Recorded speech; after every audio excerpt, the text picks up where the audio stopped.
Hi, I'm Preston Williams, and welcome to another edition of Jazz Talk.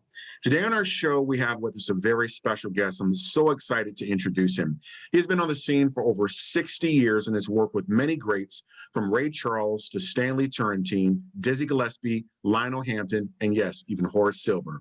He is a drummer and educator. Please welcome to Jazz Talk, Mr. Roger Humphries. Welcome, sir. Thank you very much for having me, Preston. Man, it's so good to have you on. Roger, you've been on the scene for a long time. You've played with, everyone under the sun.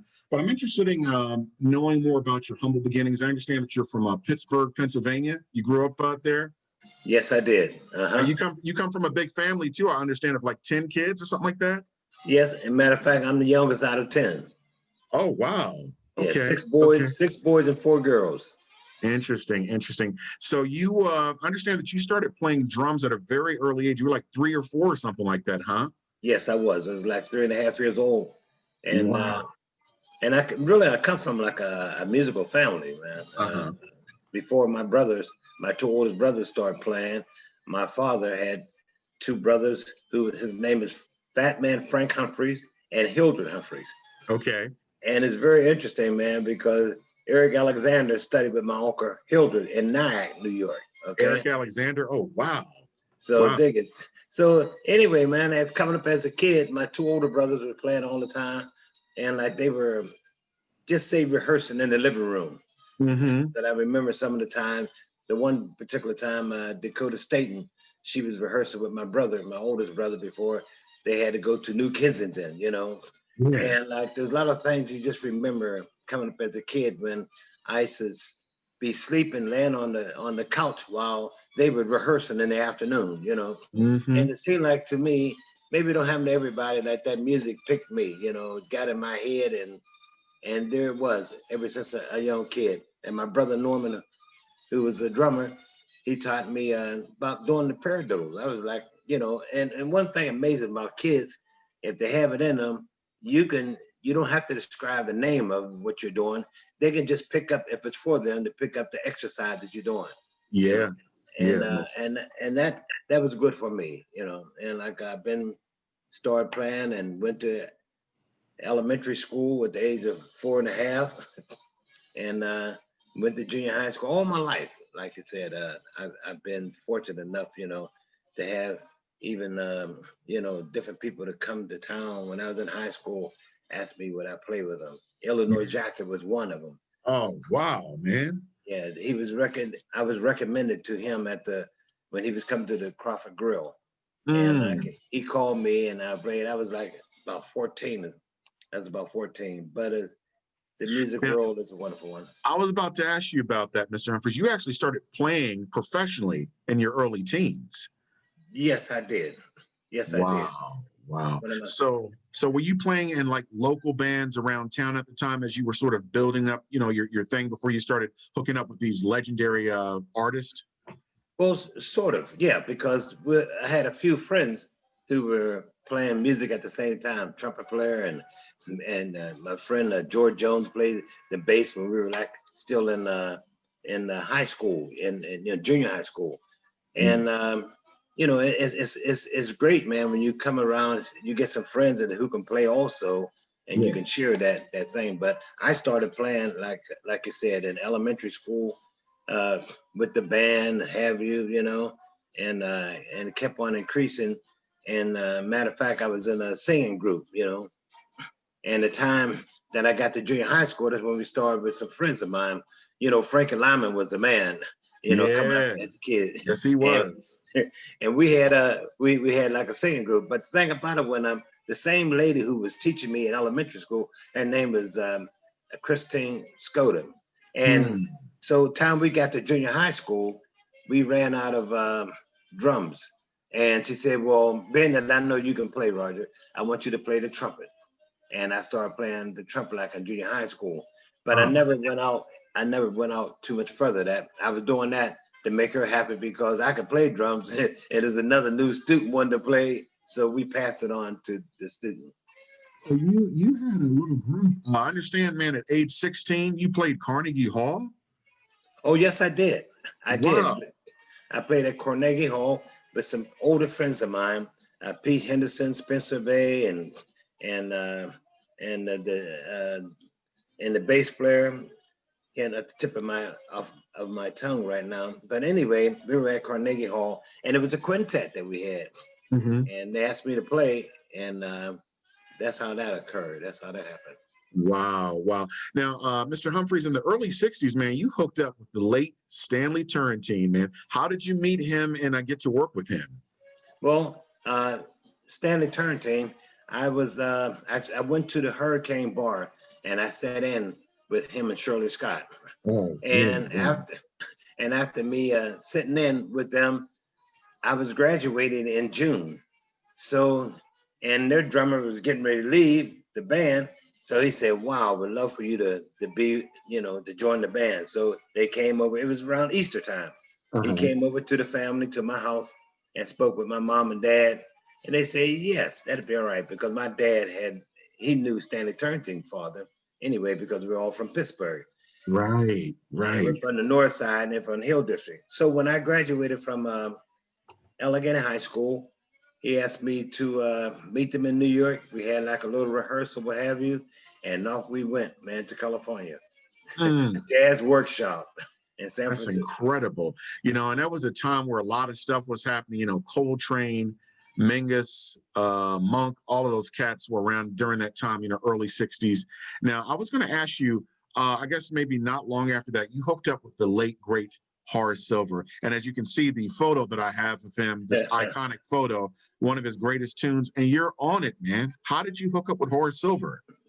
Well, with Horace Silver, being that I had been exposed like we know in the street, Yes. and he was looking for a drummer. So they said, "What about the young kid, man, in Pittsburgh, Roger Humphries?" So he said, "Okay." So I got the call from Horace, and he asked me. He said, "Well, I'll tell you what." He had like Billy, and let me see. You just finished calling the name. Billy, my man, Billy the drummer, the famous young drummer, Billy Cobham.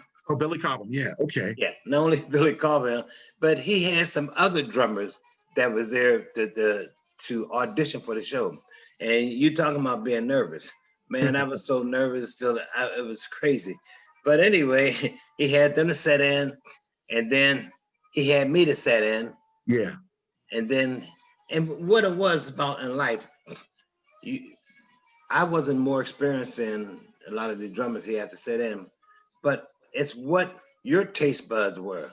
Not being better. Oh, no. I just fitted his taste buds. You dig it? How I played and my dynamic form, and that's how I got the gig, Plus, at the same time, which was so nice, I had relatives that lived in 770 St. Nicholas, uptown in Manhattan. And that's where like my father, older brother then went, after they left Kentucky, they stopped in Pittsburgh.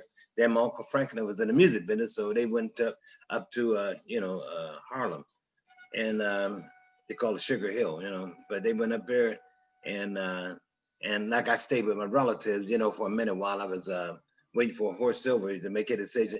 Then I went and stayed with Horace because now we're getting ready to have a week rehearsal, and you stayed at his crib. Then we go up to Lenny, where they had rehearsal at, But it was such a wonderful experience with Horace Silver because he plays such a variety of music, It taught me a lot. Yeah, just a genius, man. Horace is great. You were on probably my favorite recordings by him. Of course, "Song for My Father," "Cape Verdean Blues," and the Jody Grind. I mean, you were killing it on there, man. I mean, Horace was so funky, but the drumming, as I said, was on point. And I'm like, who is this drummer, Roger Humphries, man? And it just, I love your stuff with him. And now you also, I guess, not long after Horace Silver, you hooked up with Ray Charles. How did that happen? Well, it's funny. The bass player with Ray Charles, his name is Edgar Willis, and Edgar Willis is from Pittsburgh. Okay. And so they happened to be down at the hotel rehearsing and knew that Ray Charles' drummer would be getting ready to leave, the band. So he asked Edgar, some question. Edgar said, "We got a young drummer. He played with, Horace and everything." So he said, "Well, okay, bring him down for an audition." So I went there for the audition, and it was wild, man. Because I tell the story because I would like to be very honest with my life and myself. Ray Charles come out, and then I met him. He said, "How you doing?" Okay, I sat down behind the drums, and then my man came out there with their book, okay, their music book, and Mm-hmm. I said, "Hey, man, I'm sorry, man, but I can't read that. I can't read that that that good, man, to read this music what he got on the chart." So he Right. said, Ray said, "Okay, take it away."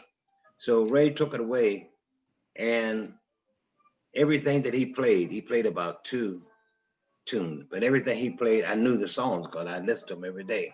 Mm-hmm. Then he played one more, and I think it was almost like not sure it was a Georgia, but it was a tune where Ray takes his body sometime and conduct, the beat.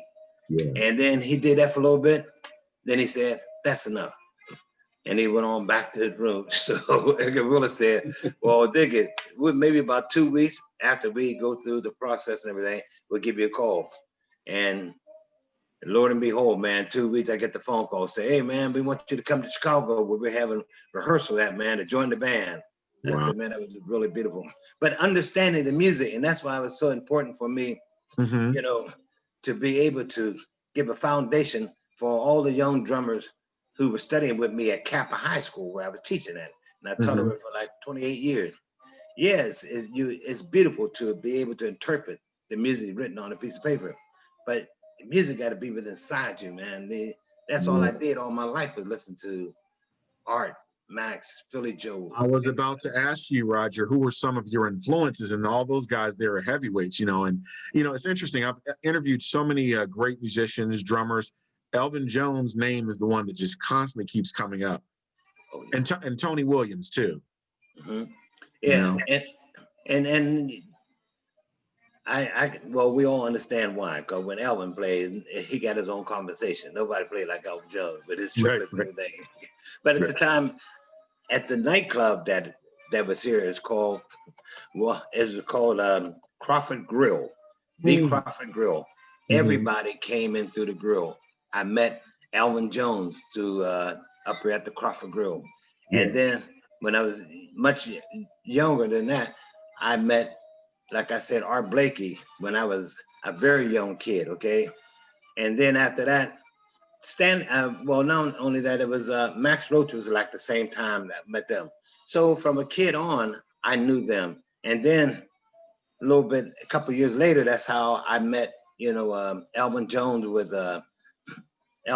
John Coltrane. But all Mm. these people were coming through this place called the Crawford Grill, and Yeah. that's how I met a lot of them. And I didn't meet Tony until later. Because Tony, I'm 2 years, but older than Tony, or the same age Tony is.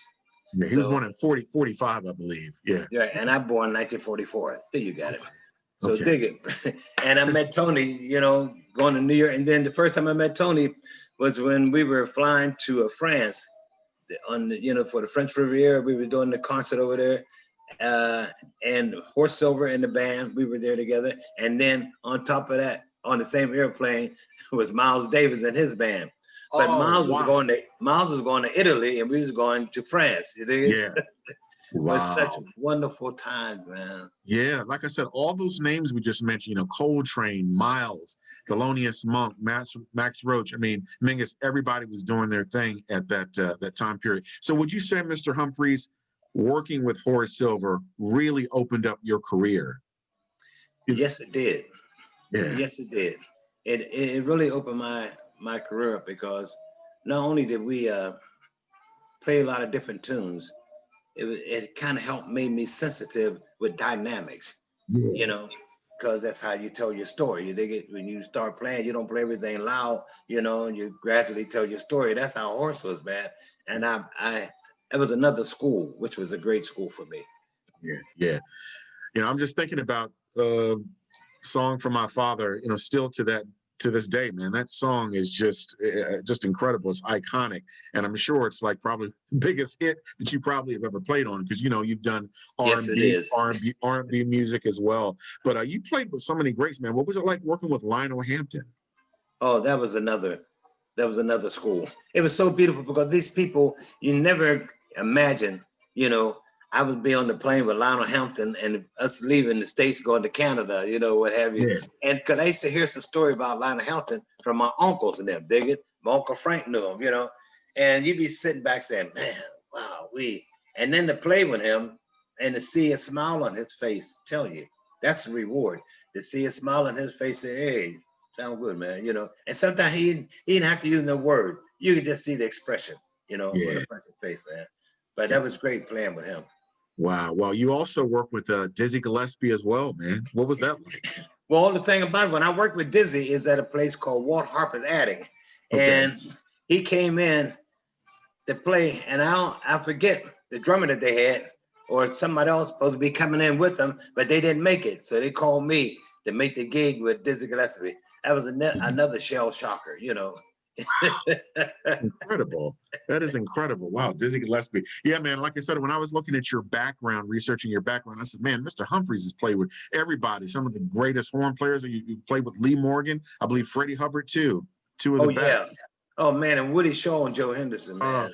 Joe Henderson, one of the greats. Did you ever get a chance to play with Wayne Shorter? No, never. I'm trying to remember. Was Wayne had to be Hank Mobley, I know, and then Wayne, if I ever sat in with him, even at the Crawford Grill. That's what I was trying to remember. Yeah, man. Like I said, so many great musicians at the time, and of course, the great Lee Morgan. Tragic what happened to him. He was a fantastic musician. But I wanted to ask you, during that time period, did you get a chance to catch that band a lot with Coltrane, McCoy Tyner, Elvin Jones, and Jimmy Garrison? Hey man, this is a good question you asked. I remember Train. He was at the Crawford Grill, right? Yeah. So, and they played Train would almost play forever. He played like the Irish Show and dig it. This is great. Underneath where the bar was, you go down the steps, and that's where the dress room and everything. Train, remember this one time, Train played the length of the time that the band played. It got off the stage and was almost like playing his horn, going to the dressing room, and played his horn through the whole break, and then came back up and played again. I mean, that's all we could do was laugh, because he said, it's hard to believe. He's got that much stamina, you know what I mean? That much. He's something else, man. Yeah, his focus. I hear so many stories about him. Nobody like Train. I mean, two of the greatest tenors I've ever heard is, of course, him and Sonny Rollins. Yes. Just fantastic. Now, also, you're an educator as well. You taught at the University of Pittsburgh, didn't you? Yes, I did. And tell us about that. Is that something you enjoy doing, Mr. Humphries? Yes. Well, with me, my attitude and I feel like my whole thing of giving is taking the thing that was taught to me, okay, and sharing them with others. And a lot of these kids come in, a lot of young people that I knew, they didn't have the background. When I say the background, the experience of getting all the rudiments, like you do all the scales or playing drums the same way to get your technique and your thing together. So they helped taught me how to read, because when you do something over and over and over, you can be pretty good at it. Right. But I still wouldn't know no drummer to go with the Philharmonics or either to go with any of the what you call advanced jazz bands. You dig it? What I'm saying? To read it, because that's all they did all the time. But I just sharing life with people, and the openness and finding a pathway, which I had to find, was like teaching them the foundation, and you and the foundation and all the structure of the notes, man, the whole note all the way through, and it becomes part of the kids' desire of wanting to do this, okay. Mm-hmm. And then it started making sense when we started talking about the 5-stroke roll, because before I read, I never knew what the 3-stroke roll was when they do that Tonight Show. To the boom, ba, 1, 2, 3. That's and then I explained it to the kid. Oh yeah, Miss Humphrey, to the boom with the patient. But it's been able to understand. You can already do this, but the understanding is a big part for them to be able to read this. And that's what I wanted them to be able to do, to interpret, because there was always many times somebody would whisper, say, he can play, but he can't really read that well. You know what I mean? And I always wanted to take that, to heart and give it to my drummers so they can say, he can play. And then the drummer say, hey, give me the music too, man. And what they have written in the music ain't what the same thing he putting on that drum set. That's right. That's right. Playing it I from his agree. heart, and then and being able to interpret it as the music. Yeah. So that's what I did over at Kappa High School for like for 28 years, Hmm. and I've been happy to the young boy named Joey Saylor that plays on the Tonight Show. He's one of my students from Pittsburgh. Wow. I was going to ask you, Mr. Humphries, during this COVID period, of course, musicians can't really tour right now. Now, are you teaching classes online currently? No, I'm not. No, I'm not. I have some of my other students who's been, with me, and I know very well, and they've been taking and passing the torch. You dig what I'm saying? They've been Yeah. doing that because if I've been escaping it all this time, we just don't know what this thing is. Right. Exactly. We're gonna have anything, what you call no medicine to counteract it. So right now, I've been just staying in, talking to my friends, practicing at home. You know what I mean? Mm, And yeah. you got to practice on lose my chops and practicing at home, and just waiting, being patient, Yeah. just being Yeah. patient. I Because had right now they're getting ready to close down. More the same place that was closed before. They opened them up a little bit. Now they're getting ready to close them down again. that may happen eventually where I am. I'm in the Baltimore, D.C. area, and I'm sure you've heard of Keystone Corner. They Yes. opened that back up, and they're streaming shows, and I don't think it. I'm not sure how long these places are going to stay open, but yeah, that's great, man. That that you're sharing that. You have students, and they're learning too. Speaking of drummers. You said something that made me think of Dennis Chambers. I'm sure you've heard of him. Oh yeah. Dennis is the same way. He doesn't read music. And I was talking to one of his musicians. He says, but he has an incredible ear. He says, you play something for him, he'll play it back exactly the way he heard it, And that's a talent that few drummers have. Now, I wanted to ask you about your group, man, RH Factor. Tell me about that. I guess you formed that a number of years ago. Tell us about this band. As a matter of fact, I put together RH Factor in '72. That's how we Wow. started, Yeah. 1972. And Wow. we've done quite a, let me see, 3 CDs, with my band. And I Hmm. did one with the big band, 1 CD with the big band. Right. Uh, it's I got to the point, man, because I had a family when I Yeah. was traveling, being all over the place.